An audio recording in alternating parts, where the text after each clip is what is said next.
This man is really awesome. At a young age, he owns 3 luxury buildings. Just by collecting rent, he can live a life of food and clothing without worry. And all this is due to his own efforts. He relied on his profiteer's mind to reach the pinnacle of life step by step. However, the good times didn't last long. Just as Ninomiya was mocking the corporate slaves working hard in the rain downstairs, a black hole suddenly appeared under his feet. Then he enjoyed the pleasure of being flushed into the toilet. He came to another world with sparks and lightning all the way. Ninomiya looked at his only remaining tablet, computer and pants and felt like a fool. But he didn't give up because of this. He turned his head and sold the tablet for a high price of 20 million. Then he successfully lived a life of lights and wine in another world. But the power of the tablet is ultimately limited. Ninomiya was regarded as a liar. As a result, he also carried a huge debt. So in order to save his life, he could only come to the maze to mine. But helplessly, the companies here are too black-hearted. Every day there will be miners tortured to madness. Just like this monkey who likes to streak. He was directly exhausted to mental breakdown because he hadn't rested for 3 months. And Ninomiya was almost exhausted at this time. As a human being, his physique is worse than others. Not to mention that he has to endure the incessant teachings of the foreman every day. Such a life is simply hell.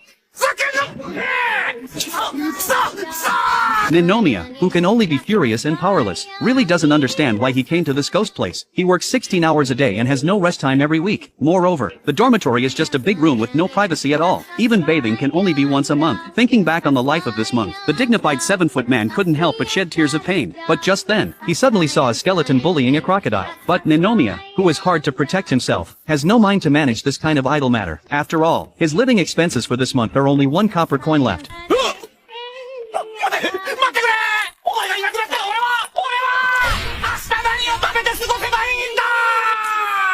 Ninomiya watched his only property quietly slip away and hurriedly chased after it. He didn't expect that because of this look, the bright future opened the door to him. Wait until the evening. Ninomiya found the crocodile that was bullied during the day. Then it's a flicker. The silly crocodile was brainwashed in an instant. He followed Ninomiya to find the foreman to apply for a business trip. And the business trip is to go deep into the maze to mine. Ninomiya's usual work location is underground. The lower you go, the higher the value of the ore. The monsters that live in it are naturally more brutal. But this is nothing to Ninomiya, because he accidentally found the secret door yesterday. This can go straight to the 3rd floor of the maze. As long as all the ores here are dug up, it is not a dream to become a billionaire again. Wait for Ninomiya to install the holy water to disperse the monsters, and the two will start the mining business. During the period, the crocodile was very grateful to Ninomiya for his help. But I didn't expect that Ninomiya just treated the crocodile as a tool man. In his opinion, those weak people who hug and keep warm have no use value at all. He is a winner in life and the so-called winner is impossible to work honestly. In this way, Ninomiya quickly filled 2 large bags of ore. As long as they can monopolize this place, it is only a matter of time before they reach the peak of life again. But just as the two were preparing to go home, a terrifying dragon quietly appeared behind them. The dragon ignored the 2 stunned expressions and slapped it down with 1 claw, but he didn't expect that his attack would miss him the next second. At this time, Ninomiya, who was hiding on the side, discovered that the holy water he bought had expired for 3 years. So in order to save his life, Ninomiya's little brain began to run at high speed. It really made him think of a good way.